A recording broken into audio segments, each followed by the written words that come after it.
The hostages, at least 4 of them, the hostages have been rescued from 2 different locations during an operation that happened Saturday during the day. The medical condition is normal, I guess.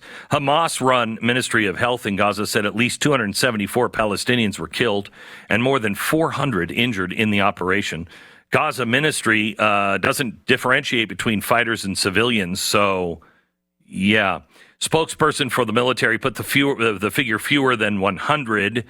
What I really liked is the fact that all the reports start coming out about how bad it was for Hamas. Dozens of injured people are lying on the ground, and medical teams are trying to save them with the simple medical capabilities that they have, said the Gaza Health Ministry. You know what you shouldn't have done? You shouldn't have built the headquarters for Hamas underneath your hospital. Might have worked out a little better for you and your people. Do you think, Glenn, is there? And this is not. I've never been in this situation, so I don't know. But is there a path to avoid bombings that includes not taking hostages? Is there something about taking the hostages that leads to this? These? No, those are totally separated. That's two different. Okay. Yeah, you're talking apples and eggs, so totally different. Apples and eggs. Okay. Yeah.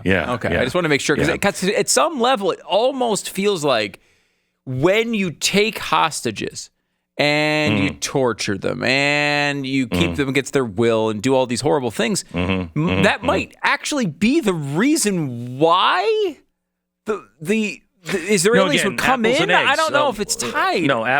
No, apples and eggs. And I say that because oranges, like apples, come from a tree, and then you could trace their roots down. But you can't compare that to something that comes right out of the butt of a chicken. And I think that's what this is these guys, the other thing is you don't want civilians hurt, then don't keep your hostages at civilian homes. You want us to believe that all the Gazans are also oppressed and they just don't like Hamas, and why are you holding them at people's houses? By the way, in one case, enslaving them, I think it was a doctor, and gosh darn it, he was killed. But he took one woman and enslaved her at his house, made her forced her to take care of the house and everything else, which is, a better fate than, honestly, what I think a lot of them would get, but I'm not giving them credit for this. I am giving them credit now to add slavery to the list. However, he was killed. She apparently was in the house. The IDF broke through the door. She thought it was Hamas. She freaked out, just froze. And they said, "We're with the IDF." She didn't believe them. And then one of them came up to her and said, "Ma'am, we have to get you out of here. May I throw you over my shoulder?"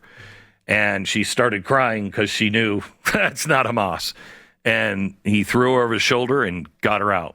And yet they're the bad guys somehow or another. I don't get that. I really like the comment that I saw in the news that Israel should have given Hamas some warning that they were coming in. Yeah, me too. That always works out well. The element of surprise when you tell people about it is always a good part of that. Yeah, I thought it was unfair on D-Day that Hitler slept through it. We didn't call him up and say, "Hey, in a couple hours we're coming over, you might want to prepare."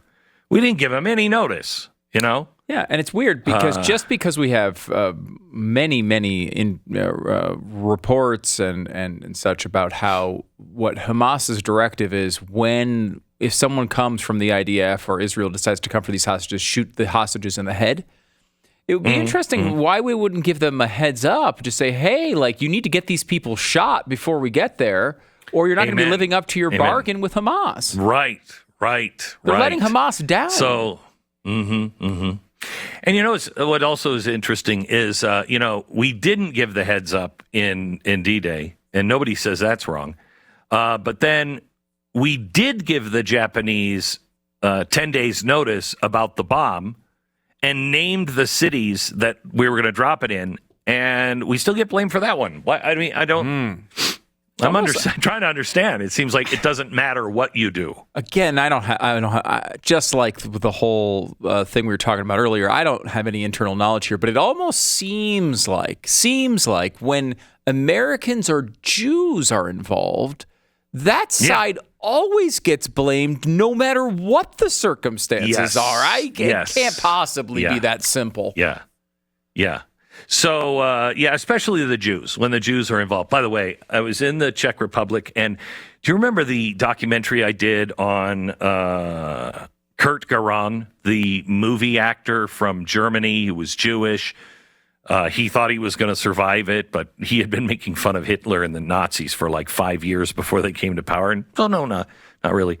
And he was forced to make this propaganda film at this concentration camp that they had in this city.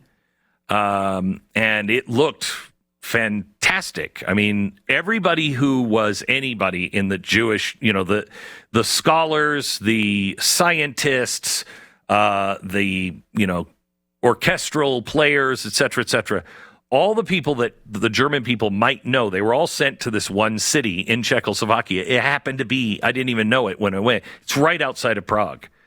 And it is terrifying, absolutely terrifying. It's a city. It's not like a concentration camp.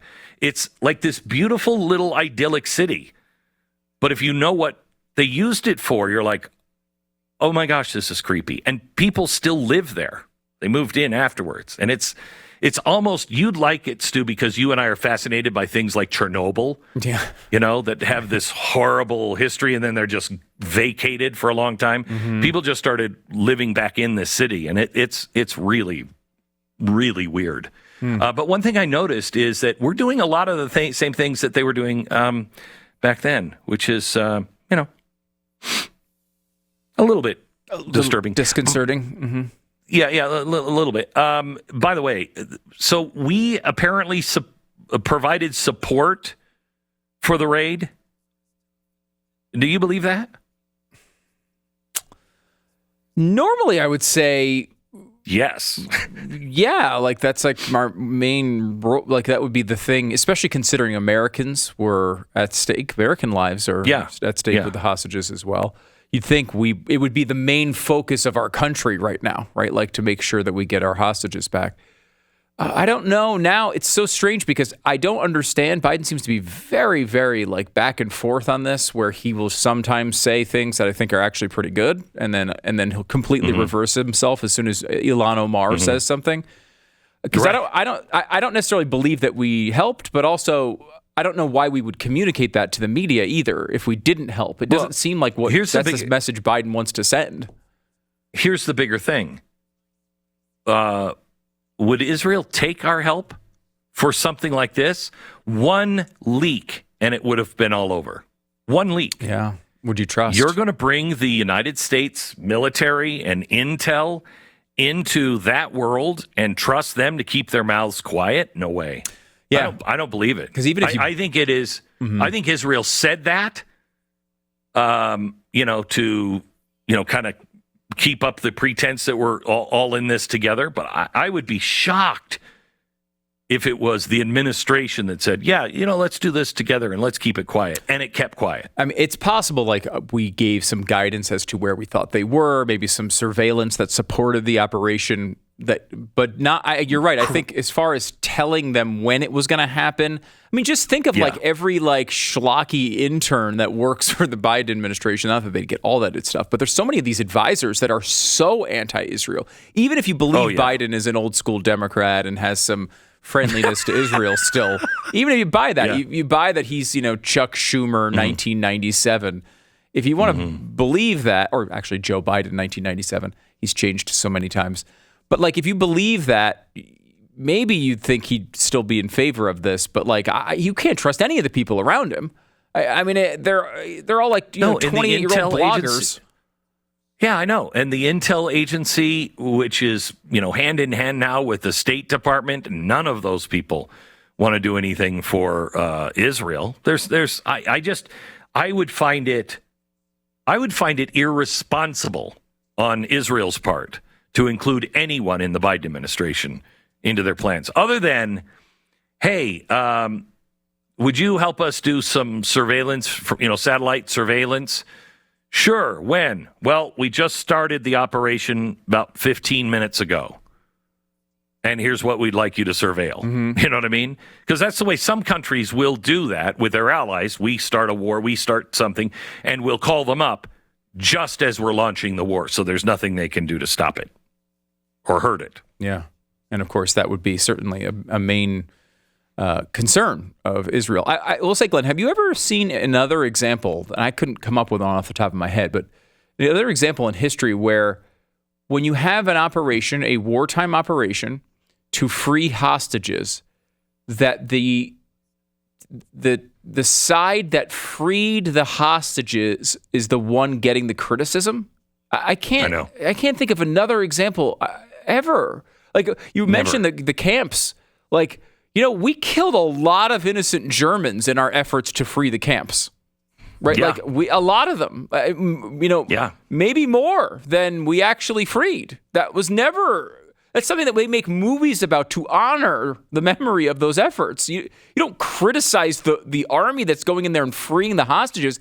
Immediately after this, it was like 4 hostages freed, but the Gazans said 200 people were killed. Like, we're supposed to compare those numbers and be like, oh, well, 200 is more than 4, and the Gazans said it, so we should believe it. Like, what? Right. And even if it is true, by the way, you were keeping those 4 in the homes of regular people. Yep.